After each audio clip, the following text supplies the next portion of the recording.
More than 40 years after it first began on the BBC, Steve Wright in the Afternoon is coming to an end. The 67-year-old DJ told his listeners on Radio 2 this afternoon that he would be leaving his show in the autumn. Our media and arts correspondent David Silito reports. Hello. Hi, Steve. Leaving Wogan House today, it was a moment for Steve Wright. What had first begun in 1981 on Radio 1 and had been part of Radio 2 for 24 years was being dropped. Steve Wright in the Afternoon is finally coming to an end. That's the way it goes. You know, sometimes people want you, sometimes they don't. Sometimes they want to make changes, give you another offer, and that's okay. I understand that. I really understand that. Steve Wright, 94 to 90. His sound, which he developed in the 80s, was a highly produced mix of comedy characters and a whooping, applauding, cheery, chatty posse. And the bride is 107. I think it was just because it was something different. It was slightly subversive. There's a little bit of satire in there. And it wasn't like, there you go, that's the great sound of. Steve Wright. Known as Zoo format radio, it was at its peak reaching 7 million listeners a day. Hello, good evening, and welcome to Top of the Pops. Steve Wright will still keep his Sunday morning show, and Scott Mills will take over the afternoon slot, but it will be in September, the end of a little bit of radio history. David Silito, BBC News. It's the British Grand Prix this weekend, and Sir Lewis Hamilton, Britain's 7-time Formula One world champion. At 5:23, Cameron Norrie was walking onto centre court. He's taken influences from many countries in his life. He's won 4 tournaments on the World Tour. He was playing a very experienced American, and Steve Johnson appeared to be beatable. That's a shot he hits very well. And so it's proving. Norrie won the first set 6-4. He's going well in the second as well. He's ranked 12 in the world, but never really done much at all in the Grand Slams. Of course, if you do well here at Wimbledon, you become news. And Sophie, if you're wondering what Heather Watson is doing right now, I can tell you she's about 50 metres away from me playing doubles. Never ending. Joe, thank you very much. Time now for a look at the weather. Chris Fawkes is here with all the latest. Chris. Hi Sophie. Well, July has started where June left off with some heavy downpours pretty widely. This was one of those downpours affecting Joan of Arc. Perhaps she wished she'd had an arc to deal with that kind of rain. And today's heaviest showers have been across eastern Scotland and down the eastern side of England as well. You can see some thunderstorms mixed in.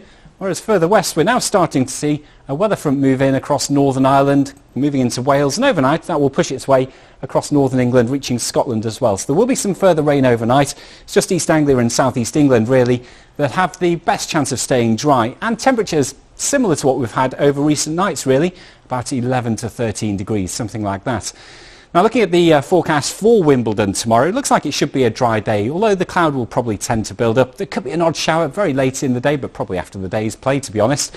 And that shower risk comes from this little band of rain that's working in across England.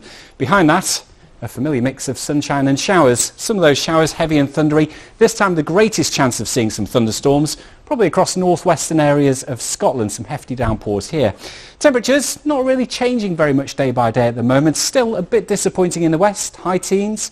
About 21 in the best of the sunshine further east. Now for the second half of the weekend, the weather will try to improve across Wales and southwest England. There should be fewer showers here, but otherwise, again, sunny spells, passing showers, still quite windy across northwestern areas. And those temperatures still high teens across the north and west. About 21, 22 across East Anglia and South East England. However, we are then going to see some changes next week. This ridge of high pressure starts to move in a little bit closer. Milder air comes around off the Atlantic, and although it's probably going to be quite cloudy at times for Scotland and Northern Ireland, England and Wales, given some breaks in the cloud and some sunshine, it is set to get quite a bit warmer, with those temperatures climbing Friday in London to reach highs up to 26 degrees, Sophie. So summer's not quite gone away just yet. Thank goodness for that. Thank you, Chris.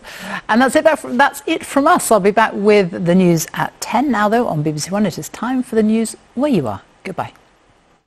Thanks, Sophie. Coming up on South Today, hospitals prepare for another wave of COVID. It is exhausting, and I would say that is our main concern, is that staff are tired and people in the community don't necessarily understand that this is happening. Face masks return and staff sickness increases. Also tonight, jailed, the teenagers who attacked a father, leaving him with severe brain injuries. celebrating half a century of the National Motor Museum, and said trip, trip, a trippity drop, drop, a filly, what about a fill it up to the top, don't stop until you feel hydrated, no more plastic bottles wasted. Hear what a ballad on South Today.